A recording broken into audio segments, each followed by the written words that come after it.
The Bible is a book which many people cherish. You have people that really love it. You have people that hate it. You have people that resent it. You have people that find peace within its pages. You have people that have fought over it.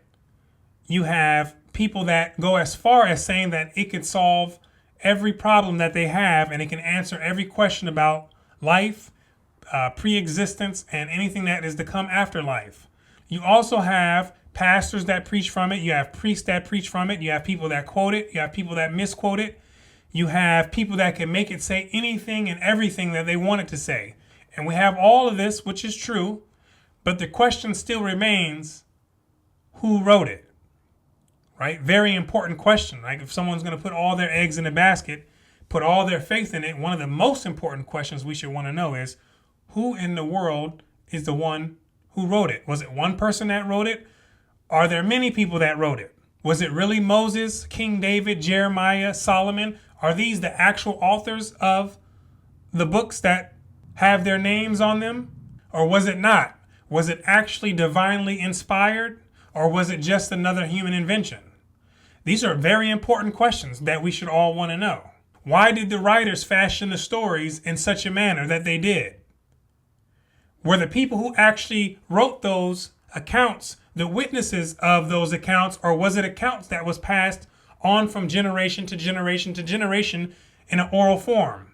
These are the questions which we seek to answer, and it's taken nearly 1,000 years to get some satisfactory answers on these particular types of questions. And really within the past 200 years has significant progress been made in answering these types of questions. So in helping us get some understanding on this particular topic, we're going to go into a book called Who Wrote the Bible by leading biblical scholar Dr. Richard Elliott Friedman, who has a PhD from Harvard Divinity School, and he's also a professor of Jewish studies at the University of Georgia. Now, going into the history of who wrote the Bible, we find that some of the earliest quest to find who wrote the Bible started with the first 5 books in the Bible. We're talking about Genesis, Exodus, Leviticus, Numbers, Deuteronomy, also known as the Pentateuch.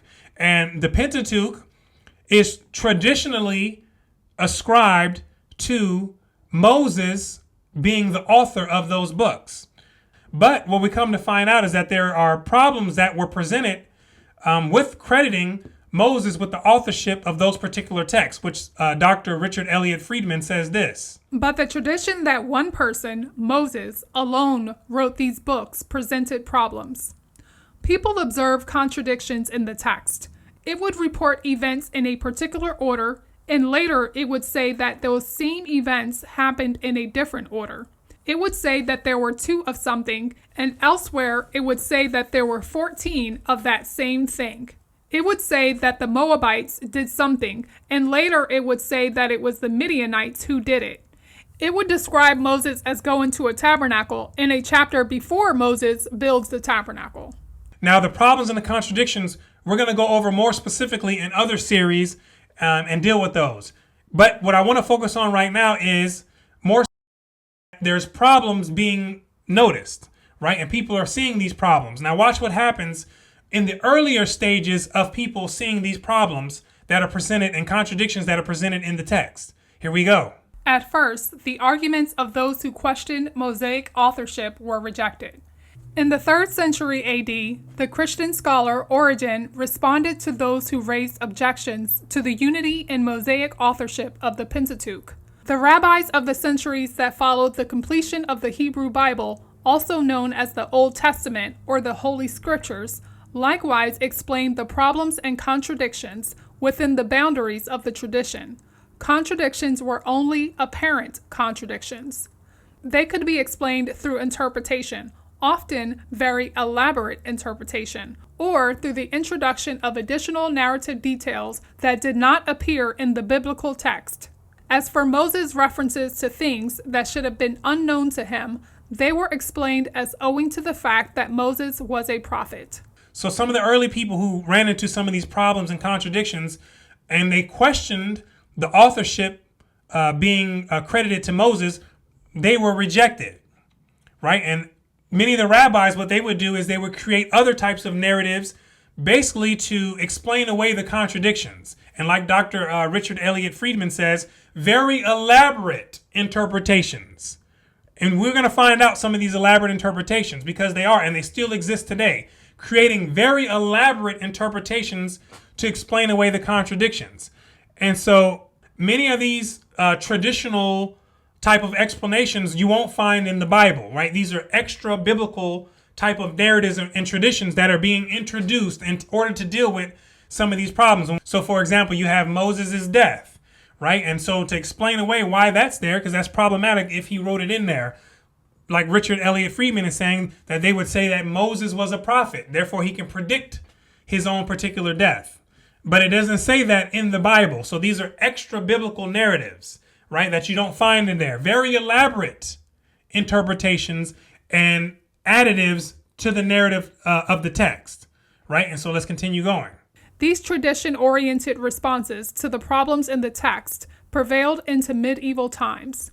The medieval biblical commentators, such as Rashi in France and Nachmanides in Spain, were especially skillful at seeking explanations to reconcile each of the contradictions. But also in the medieval period, investigators began to give a new kind of answer to the old questions. So these fill-in-the-blank type responses were prevalent in the medieval period. This is from about 500 CE to about 1500 CE. And this was the prevalent way to deal with these apparent contradictions and problems in the Bible. And you had people like Rashi, who was especially skillful at dealing with it, finding ways to deal with these contradictions. And you have other people today who are still especially skillful at doing the same thing, right? You can find a contradiction here and they can give you a complete story around it on why that's not a contradiction. And what you'll find is that that story that they just gave, as elaborate as it is not in there, right? This was the prevalent way, but eventually it moved from that traditional type of accepted explanation to other explanations. Let's find out what else we can find. Here we go. At the first stage, investigators still accepted the tradition that Moses wrote the 5 books, but they suggested that a few lines were added here or there. In the 11th century, Isaac ibn Yashush, a Jewish court physician of a ruler in Muslim Spain, pointed out that the list of Edomite kings that appears in Genesis 36 named kings who lived long after Moses was dead. Ibn Yashush suggested that the list was written by someone who lived after Moses. The response to his conclusion was that he was called Isaac the Blunderer. And so that was a problem that Isaac ibn Yashush presented. And when he presented that, obviously he was attacked and he was called Isaac the Blunderer. You dropped the ball. Now, who called him Isaac the Blunderer? You have a guy named Abraham ibn Ezra. Now, the rabbi Abraham ibn Ezra, he is a rabbi during the 12th century. And he said that Isaac's books needed to be burnt. Now, here's the kicker with Abraham ibn Ezra. He also makes several commentaries which doubt the validity of the claim that Moses is the author of the first 5 books. Because as Dr. Richard Elliott Friedman says in this book, Who Wrote the Bible, he says because it's referring to Moses in the third person. It's using terms that Moses would not have been familiar with. It's also describing places where Moses had not been. And it's also using language that was not used during the time where Moses is supposed to have existed. Now, both of these people are bringing out these problems, but the difference between Abraham ibn Ezra and Isaac ibn Yashush is that Isaac Yashush, he brought it up out front, right? He was up front with it, right? Moses didn't write this. Abraham ibn Ezra, he came about it a little bit different. And this is what he says. Watch this. He simply wrote, quote, "And if you understand, then you will recognize the truth," end quote. And in another reference to one of these contradictory passages, he wrote, quote, "And he who understands will keep silent," end quote. Understand the truth of what? That Abraham ibn Ezra found out that Moses was not the author of the first 5 books, right? And he said, those who find out themselves as well, shh, keep your mouth closed. That's what he's saying. For those who can read between the lines in his commentary, Keep your mouth closed. Don't say a word, right? But other people who also found out these contradictions and these problems in there, they didn't take heed to the word that Abraham ibn Ezra said of keeping quiet, right? And they went off and they brought it out, just like Isaac ibn Yashush did, right? And so this is what Dr. Richard Elliott Friedman says about those people who brought it out. Here we go. In the 14th century in Damascus, the scholar Bonfils accepted Ibn Ezra's evidence, but not his advice, to keep silent. Referring to the difficult passages, Bonfils wrote explicitly, quote, "And this is evidence that this verse was written in the Torah later, and Moses did not write it. Rather, one of the later prophets wrote it," end quote. Bonfils was not denying the revealed character of the text. He still thought that the passages in question were written by, quote, "one of the later prophets," end quote. He was only concluding that they were not written by Moses. So the French scholar Bonfils was not saying that Moses didn't exist. He wasn't saying anything was wrong with the character. He wasn't denying the character. He was just simply saying, hey, I'm looking at these contradictions in here, and it's apparent that somebody else wrote this later on. Maybe one of the prophets, but somebody who came after Moses is writing this. Now let's find out what happened to Bonfils' material when this was uncovered. Here we go. Still, 3.5 centuries later, his work was reprinted with the references to this subject deleted. They reprinted his work and they deleted and erased all the information that is saying that Moses was not the author of the first 5 books, right? Trying to make this thing non-existent. Now, it doesn't stop here with Bonfils. It also goes on to other people who didn't shh. They didn't keep quiet like Abraham ibn Ezra told them to do. They did this. Let's find out some more. In the 15th century, Tostatus, bishop of Avila, also stated that certain passages, notably the account of Moses' death, could not have been written by Moses. There was an old tradition that Moses' successor, Joshua, wrote this account. But in the 16th century, Karlstadt, a contemporary of Luther, commented that the account of Moses' death is written in the same style as texts that precede it. So in the 15th century, we have Tostatus, bishop of Avila, who's also coming out and saying, hold on, Moses did not write these accounts. Why? Because in Deuteronomy 34, it's explaining or describing Moses' death, right? And when you go on some of the commentary, you look at some of the rabbi commentary on Moses' death being there, you'll find out that they create other types of narratives behind it that we talked about earlier. Now there's a tradition that's saying God revealed to Moses that he was going to die, and therefore he wrote it in there with tears, right? All these extra biblical accounts to deal with it. And like Dr. Richard Elliott Friedman says, that there's a tradition of Joshua being the one who wrote that last part of Deuteronomy, right? And he's the one who filled it in with his text. But once you start following that line of reasoning, and once you start to accept that narrative, it begs the other questions. Well, if Joshua wrote that in the end of Deuteronomy, did he write anything else? If he did write anything else, what else did he write that was supposed to be ascribed to Moses, right? And start opening the floodgates, right? And so the rabbit hole can go as deep as you want to inquire, right? And so this is what is taking place during the first stage of asking the question of who wrote the Bible, and more specifically, the validity of Moses being the author of the first 5 books, the Pentateuch, right? So let's go into the second stage because it continues to develop as we keep going, right? As progression begins to happen and people start asking more questions and becoming more curious about this inquiry, right? So let's continue going and seeing what else Dr. Richard Elliott Friedman has to say. In a second stage of the process, investigators suggested that Moses wrote the 5 books, but the editors went over them later, adding an occasional word or phrase of their own. In the 16th century, Andreas van Maes, who was a Flemish Catholic, and 2 Jesuit scholars, Benedict Pereira and Jacques Bonfrère, thus pictured an original text from the hand of Moses upon which later writers expanded. Van Maes suggested that a later editor inserted phrases or changed the name of a place to its more current name so that readers would understand it better. Van Maes' book was placed on the Catholic Index of Prohibited Books. So in the 16th century, we also have Andreas van Maes, we also have Jacques Bonfrere, who believed that Moses originally authored the first 5 books, but then there are other people who came along later on who expanded it, right? And they changed a few names here and there, changed a few places here and there. And Andreas von Mays is saying, in order to make it more understandable for their contemporary readers, right? This is the explanation that they're giving at this time. What happens due to that explanation? Von Mays' book was placed on the Catholic Index of the prohibited books, right? He didn't keep his mouth closed. Who told him to keep it closed? Abraham ibn Ezra. He told you, when you find out, keep your mouth closed.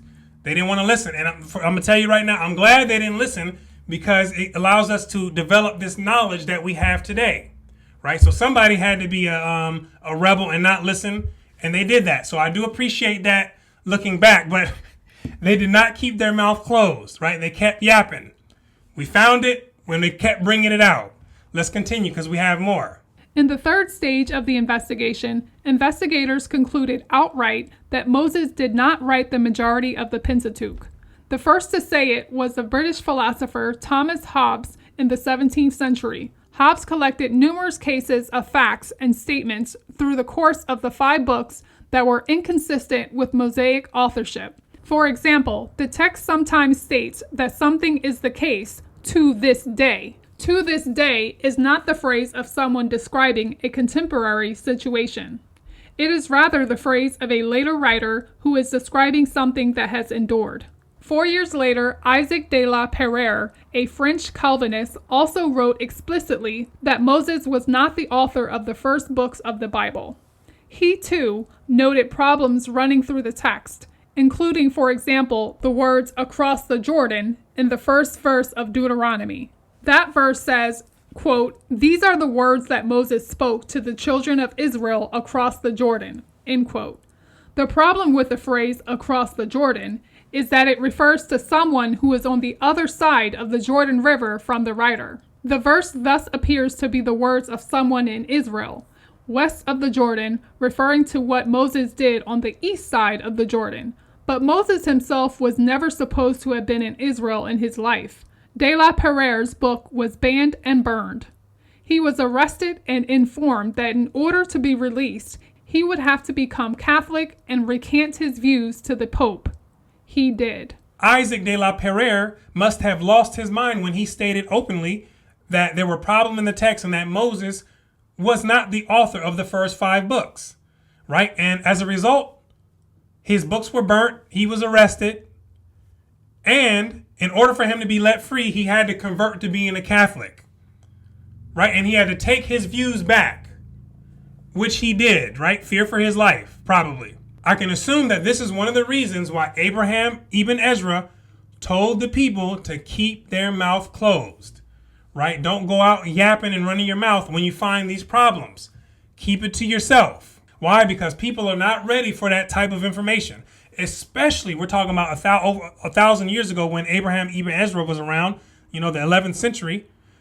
We're talking about people who are completely not ready for some type of information like that. You still have till in today's time where people aren't ready for that type of information to have that type of knowledge being presented, right? But there's more, so let's continue going. About the same time, in Holland, the philosopher Spinoza published a unified critical analysis, likewise demonstrating that the problematic passages were not a few isolated cases that could be explained away one by one. Rather, they were pervasive through the entire 5 books of Moses. There were the third-person accounts of Moses, the statements that Moses was unlikely to have made. Example, the report of Moses' death, the expression "to this day," the references to geographical locales by names that they acquired after Moses' lifetime, the treatment of matters that were subsequent to Moses, the list of Edomite kings, and various contradictions and problems in the text of the sort that earlier investigators had observed. So we have Spinoza popping up saying, hold on, these are not just some random contradictions and problems that are popping up in these biblical passages, but rather they are pervasive throughout the entire text. And this is what we're going to go over as we continue going on in this series and other series of finding out some of these problems that led to the stage 3 type of interpretation and understanding of who wrote the Bible, right? So let's continue. He also noted that the text says in Deuteronomy 34, quote, "There never arose another prophet in Israel like Moses," end quote. Spinoza remarked that these sound like the words of someone who lived a long time after Moses and had the opportunity to see other prophets and thus make the comparison. They also do not sound like the words of the humblest man on earth. Spinoza wrote, quote, "It is clearer than the sun at noon that the Pentateuch was not written by Moses, but by someone who lived long after Moses," end quote. Spinoza had been excommunicated from Judaism.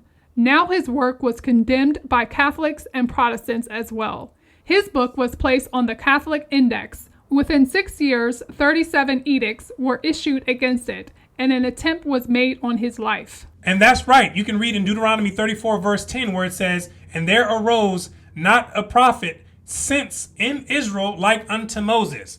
In order for someone to make that statement, someone would had to have seen subsequent prophets after Moses, right? You have to see a long line of people after Moses in order to make that particular type of statement. And that's why Spinoza says it is clearer than the sun at noon that Moses did not write these first 5 books in the Bible, right? It was clear to him. And for him running his mouth and not following the directions of Abraham, Ibn Ezra, to keep your mouth closed when you figure this out, he paid the price. He was excommunicated from Judaism. He was condemned. His book was placed on the Catholic Index of Prohibited Books, and also an attempt was made on his life, right? People are serious about this stuff, man, when it comes to these religious matters.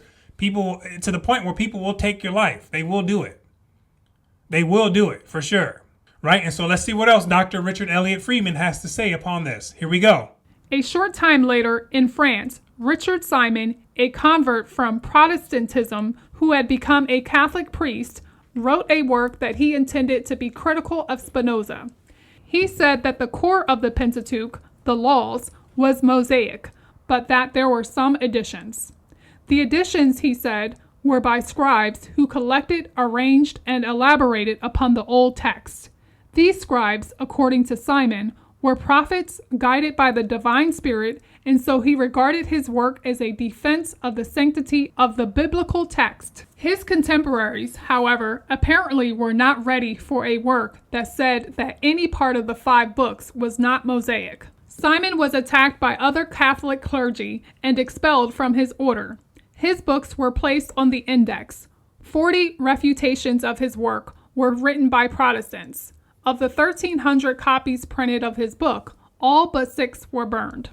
Now we have the newly converted Catholic priest, Richard Simon, thinking he's getting ready to do a good deed by criticizing Spinoza's work. And in the criticism, he finds himself alluding that there were certain passages that were added to the first 5 books of Moses, expounding on it, right? But these are not just any type of expansions. These were divinely inspired by other prophets, is how he's trying to paint the picture in the narrative. His colleagues and everyone else said, nope, they weren't having that. Why? Because they weren't ready to accept anything that said that Moses was not the author of the first 5 books.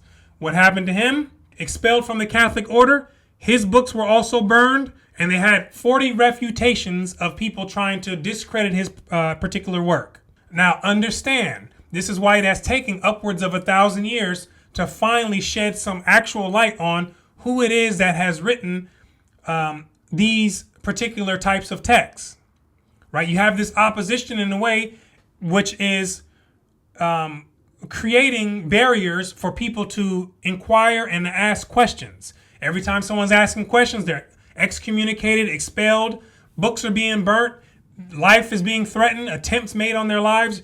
These are the things that are preventing people from really questioning at a higher rate. Now, understand one thing. The people who are the earlier investigators that we're reading about, these are religious figures. It's not like these are atheists or some non-believers. These are people within the clergy who are asking these questions, right? And coming up with these commentaries. And obviously, you can expect them to eventually start to come up with these things. If you keep reading these texts over and over, the mind is inquisitive. It's going to eventually start asking questions and putting pieces together, right? And then you'll start to like, hold on, let me look at this a little bit different. Let me ask some questions. Let me present what I'm thinking. But they tried to shut that down, right? And it's only within like the past 2 or 3 centuries where you're finally getting outside biblical scholars who are able to come in there and look at this thing with a different set of eyes. And without the fear of something happening to them if they're presenting information, or at least I should say without as much fear, right? Because there's still some strongholds on the material as well, but it's not as much fear. You can openly say, okay, this is not written by Moses. There's contradictions in here, right? And without being fearful of your life or being put in jail. So this is the first part in the series of who wrote the Bible. The next one, in part 2, we're going to be dealing with the sources and how it is that modern scholars have come to these understandings of the different sources and the various sources that have come together to create what we call the Bible, right? These texts. And some of the reasonings behind why certain texts look the way they do, right? So stay tuned for that. So my name is Brooklyn St. Michael, and I'll see you on part 2 in this series.